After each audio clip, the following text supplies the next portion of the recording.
Hi everyone, it's Sabrina and I'm back with a book haul. Yay! Yay! Yay! Yay! Okay, so quick update first. As some of you guys may know already, 2016 was the year that I started working full-time, which means that I haven't been reading that many books this year. It also means that I haven't been buying that many books either.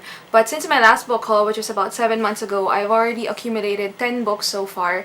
And 3 of these just came in the mail a few days ago, and I'm also waiting for 3 more to come in the mail, hopefully soon, but I'm not sure exactly when it's gonna get here, so I'm just gonna start with these ones first. So the first book that I got was Children of Earth and Sky by Guy Gavin Kay. This is Guy Gavin Kay's latest release, and Guy Gavin Kay, if you didn't already know, is a lyrical, historical fantasy writer. And I read his other book, A Song for Everyone, last year, which blew me away because it was so beautifully written with its lyrical prose and because of the complex plot that was also really well structured. It's low fantasy in the sense that there's not that much magic to it, but it just reads a lot like a fictionalized version of history. But you can't really even point out the historical aspects if you go into them completely blind because all of the names and terms are completely fictional. And this one is about Renaissance Italy. I'm really excited to read it and I'm hoping I could get to it soon, and I'm also so happy to have it in the beautiful UK edition. This is the map. Where's the map? Sabrina, where's the map? There's the map. Yes, it's simple, but this cover, beautiful. Next, I'm gonna show you the 3 books that just came in the mail recently, and these are Prisoner of Azkaban, Harry Potter Book 3, Goblet of Fire Book 4, and Deathly Hallows Book 7. I also have Book 1, which I can't show you right now because I lent it to my sister, but I got it a few months ago. I had no intentions initially of buying all of the books all at once. I was gonna wait like every 2 months or so, like 1 book at a time. But when my sister saw it, she was like, it's so pretty, can you like buy all of them already? We can both pay for them, we can both read them, and then you get to keep them and put them on your shelves, and that's just such a good deal, so of course I said yes. These are the Bloomsbury hardcover editions that you can't find here in the Philippines, so I don't know, maybe it's common for you guys already, but for me, these covers are so freaking beautiful because it's my first time to see them, and it's just so pretty. This is how Prisoner of Azkaban looks. I love that it's like black and white with a hint of color on the front, and then when you flip it over, it's like boom, all color. All color. And this is how it looks on the inside. It comes with art also, and also illustrations like this one. This is how it looks without the dust jacket. Next is Book 4, Goblet of Fire. Boom, boom. It's blue and orange. Blue on the inside flap, blue at the back. Boring without a dust jacket. And on the back, there's a quote that says, "It matters not what someone is born, but what they grow to be." Albus Dumbledore. Isn't that beautiful? Book 7, which I haven't read yet, by the way. Deathly Hallows. Orange on the side and green at the back. Orange inside. And boring without a dust jacket. Anyway, I've only read books 1 to 4 in the series when I was a kid, and I figured it's about time that I get to finish the rest of the series, especially now that Fantastic Beasts and Where to Find Them, the movie, just came out, and I watched it, and I liked it, but I don't know much. So yeah, I'm super excited to finally get to these. And I figured that if I'm gonna get copies of a super popular series, I might as well get them in the most gorgeous editions I could find. So yeah, I'm super excited to finish the series already. And I've already read book 1 so far again this year. So yeah. We'll see when I can get to these. Next, I got Untold and Unmade by Sarah Rees Brennan, who is an Irish author of young adult paranormal books. And these are books 2 and 3 in the Lindburn Legacy trilogy. I read book 1 back in 2014, and I still clearly remember finding it so freaking addictive and speeding through it in like a couple of hours in just one night. So when I found these books like 2 years later at the bargain bin, I just had to get them.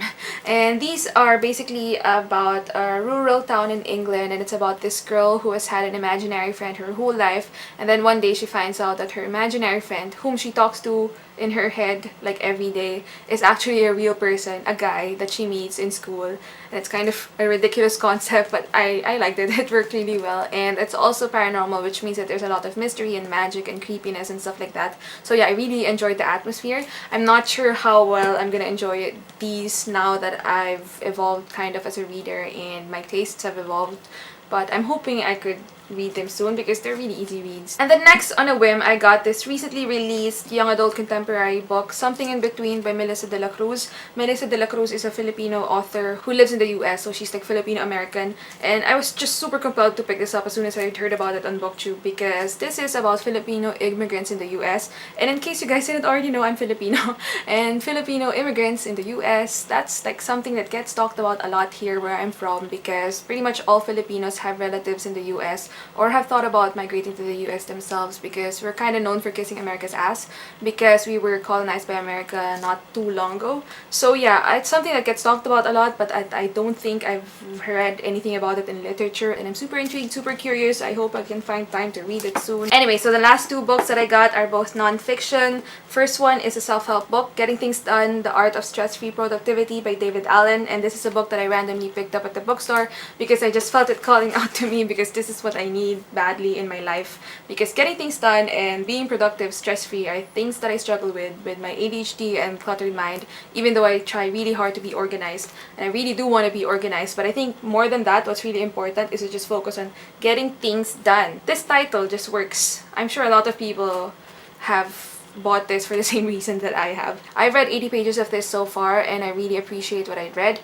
He gives a lot of really practical tips that are simple and a lot of them are kind of common sense and easy to understand, but the way that he explains them is like he's the kind of writer that likes to overanalyze and really go into detail. Like he's very meticulous. And one of the points that really stood out to me the most was how it helps to have a mind like water when you're working and to really be in the zone when you're doing a particular task, because the thing with our minds is that they're meant to generate ideas, but they're not meant to hold them. And so when we have all these thoughts, all these things we know we have to get to, it keeps us from being focused on what we have to do right now. And the way to free our mind of these anxieties and to be able to work at ease is to just let go of these thoughts, or in other words, like put them somewhere safe so that you don't have to think about it all the time, but you can trust that they're somewhere safe and that you can go back to them when you have to already. But in the meantime, you should focus on what you're doing now. And the way to do that is to simply write it down. So yeah, it's like a simple advice. Write stuff down. Keep a planner or something like that. But the way that he talks about it is like really analytical. So yeah, I really like what I read so far and I'm hoping I could find time to continue on with it. And then the last book that I got is a nutrition book, non-fiction also. This is The China Study and it is by T. Colin Campbell, PhD, and his son Thomas M. Campbell II, MD. And this talks about the most comprehensive study on nutrition ever made, which I believe lasted about more than 2 decades if I'm not mistaken.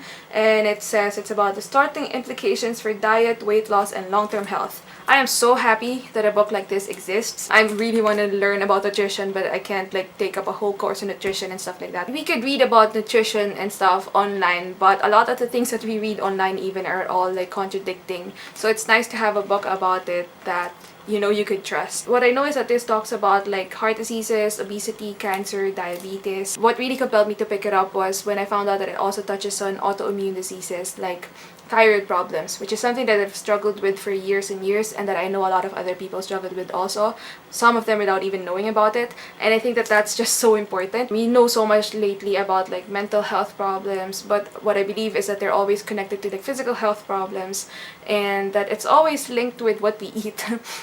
And I've always wanted to try to go on a diet, but it's hard to stick to it when you're not really completely sure what the heck you're doing. So yeah, I'm super pumped to devour this book and to hopefully motivate myself to really stick to my diet and be aware of what I eat. So yeah, so that's it. Let me know what you think of these books, if you read any of them or if you plan to read any of them soon.